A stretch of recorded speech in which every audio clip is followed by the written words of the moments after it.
ورجعنا لكم تاني أعزائي المشاهدين. النهارده معانا ضيوف ساعدونا ووقفوا جنبنا وساندونا ولولا لهم احنا مش هنا.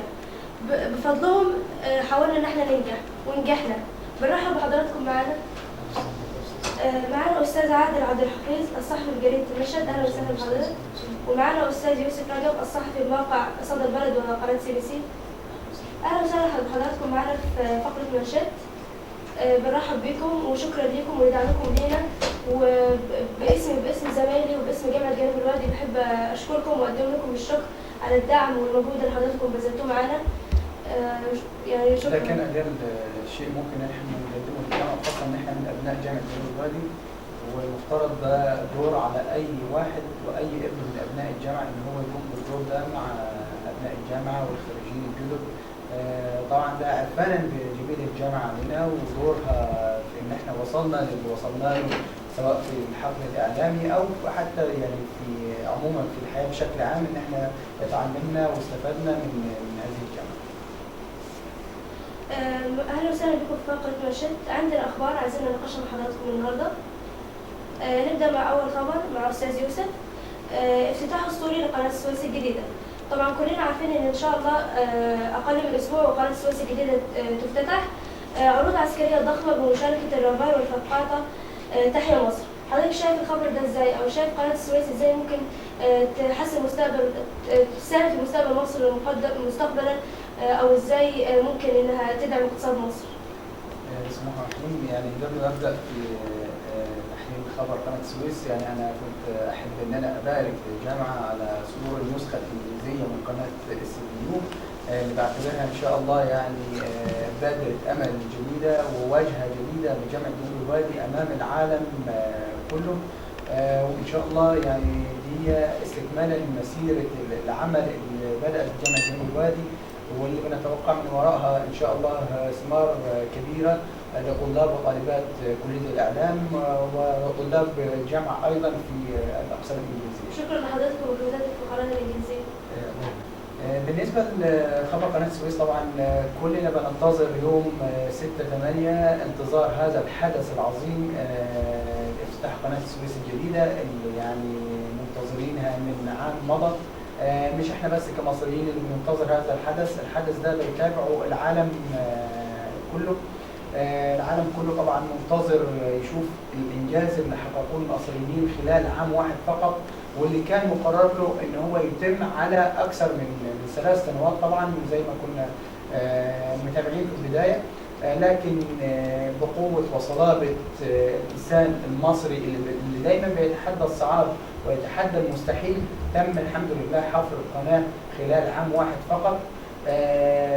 احنا كمصريين نفسنا نشوف نتيجه اللي احنا عملناه، تمام؟ ابنائنا او ابائنا او اخواننا، اي حد شارك في القناه سواء في عمل اداري او في عمل يدوي او في عمل فني، طبعا اكيد كل واحد فينا ليه حد قريب، حد المهم تربطه اي علاقه حتى لو علاقه صداقه شارك في القناه. فكلنا بننتظر يعني جني الثمار، نشوف القناه الجديده اللي اتحفرت بعد جهد ووسط تحديات كبيره. يعني كان من اكثر التحديات طبعا اللي كلنا كنا واجهناها ان مصر خارجه من ثورتين متتاليتين طبعا، والوضع الاقتصادي كان يعني شبه منهار. لكن المصريين اللي بيحبوا بلدهم والمصريين اللي صنعوا انجازات وصنعوا المستحيل اكثر من مره، قرروا ان هم يتحدوا الصعاب ويعلنوا امام العالم ان هم هيتحدوا المستحيل وهيحفروا القناه وبامكانيات مصريه وبدون اي قروض دوليه. طبعا ده كله يعني مجهودات وانجازات عظيمه لابد ان احنا نحتفل بيها احتفال يرقى بقيمه هذا الحدث العظيم اللي حققناه احنا كمصريين لوحدنا بدون اي تدخل من دوله ثانيه، يعني بعد توفيق ربنا سبحانه وتعالى. طبعا العالم كله ايضا حاليا يترقب القناه الجديده، وبالفعل كان يمكن عبور اول سفينتين او اول 3 سفن كان اول امبارح. طبعا كل العالم كان بيشاهد ويتابع عبور هذه السفن الجديده في المجرى الملاحي الجديد اللي استطاع المصريين ان يحفروه خلال هذه الفتره الوجيزه. اما طبعا بالنسبه للاحتفال زي ما قلت لحضرتك ان لابد من الاحتفال يا ريت بهذا الحدث العظيم. طبعا الاحتفال هيبقى في العديد من الفقرات، سواء يعني فقرات ترحيب وفقرات فنيه وعروض عسكريه. طبعا هتشارك فيها ايضا طائرات الرافال الفرنسيه الجديده، هتشارك في العروض دي. طبعا بالاضافه طبعا لمشاركه العديد من رؤساء وقيادات الدول ووفود اجنبيه متعدده. طبعا الاحتفال هيكون احتفال ضخم.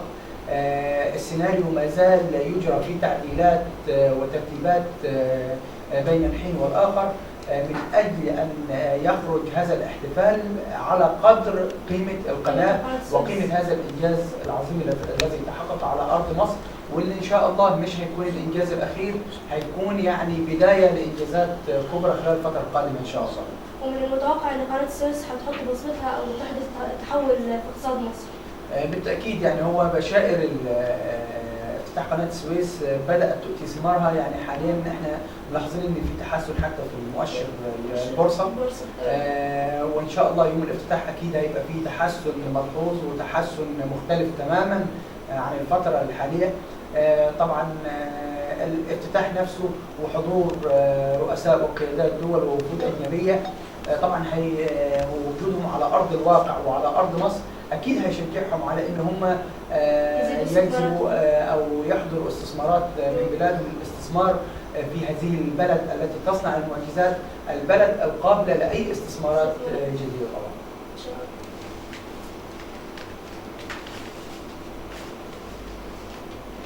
استاذ علي، نبيل، القناه الجديده استثمار في مستقبل مصر، حضرتك شايف ازاي الخبر ده؟ وايه اكتر ازاي يعني ممكن قناه السويس تجذب استثمارات مصر زي ما اتكلمنا قبل شويه مع استاذ يوسف ان القناه ان شاء الله هتجيب استثمارات، فازاي ممكن تجيب الاستثمارات دي في اي مجال بالظبط؟ والله انا برحب بحضرتك وبرحب بقناه تجمع بالوادي، وبعتبره صراحه وسام على صدري ان انا ابقى ضيف عندكم النهارده المره الاولى. انا سعيد جدا بكده. بالنسبه لافتتاح قناه السويس عاوز اقول لحضرتك قمه المشروع نمت من كلمه الرئيس في الامم المتحده في سبتمبر اللي فات لما قالوا ان احنا بنقدم قناه السويس هديه للعالم. لو رجع بينا التاريخ تاني قلنا نفس الكلمه يمكن بس بمنظور اخر عن الخديوي اسماعيل في سنه 1869 لما تم افتتاح قناه السويس قال احنا بنقدم شريان جديد للعالم. الرئيس السيسي الحقيقه كان بيراهن على قدره الانسان المصري، كان بيراهن على انه كان قدامه اكثر من خيار الاقتراض من الخارج او من دول عربيه او دول اجنبيه او فوائد او بدون فوائد، وناس كثير حاولت تقدم مساعده لمصر. هو كان مصمم انه اللي يدعم مشروع قناه السويس للمصريين انفسهم. ولا شفنا ملحمه في 10 ايام في شهر يونيو اللي فات 60 مليار جنيه في 10 ايام، وكانت الشرطه بتطلع الناس من قدام الجنوب. يعني الناس لولا انها لها ثقه في اللي مقدم المشروع واللي قائم عليه ما كانش يبقى الكلام. عاوز اقول لحضرتك حاجه ثانيه بالنسبه دعيني بس اعرج على افتتاح قناه السويس شويه. ولا حضرتك انه كان في لجنه مشكله برئاسه الرئيس نفسه تشرف على حفل افتتاح القناه. اللجنه كان فيها رئيس الوزراء، كان فيها الفريق مهند منيش، كان فيها الوعد المجيد، كان فيها وزير النقل، كان فيها وزير الدفاع، كان فيها وزير الداخليه، كان فيها وزير الشباب. اللجنه يمكن تشوفوا يمكن يوم ان شاء الله يوم 6/8 هتشوفوا حاجه جديده، هتشوفوا 16 منصه على قناه السويس. فيهم 10 منصات في الاسماعيليه، فيهم 3 منصات في بورسعيد، فيهم منصتين في السويس. هتشوفوا رؤساء اكثر من لحد دلوقتي لحد معلوماتي انه في اكثر من 22 رئيس دوله اكدوا حضورهم، رؤساء دول من الدول الكبيرين بقياده الرئيس هولندا، رئيس فرنسا طبعا هيحضر، اللي اكد انه فرنسا كلها بتدعم افتتاح قناه السويس.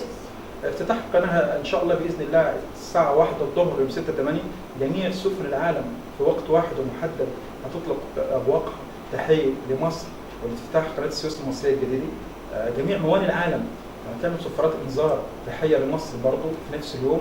جميع العبارات اللي ماشيه في جميع البحار والمحيطات في العالم هتقف لمده دقيقه واحده عشان تشعر ركابها وحمولاتها والقائمين عليه انه في حدث جديد تهز العالم. قناه السويس الجديده مش هي المشروع الاكبر، هي يمكن مشروع اللي كان في دماغ الرئيس ودماغ الحكومه انه هو احياء منطقه السويس كلها سواء شرق التفريع او قناه السويس.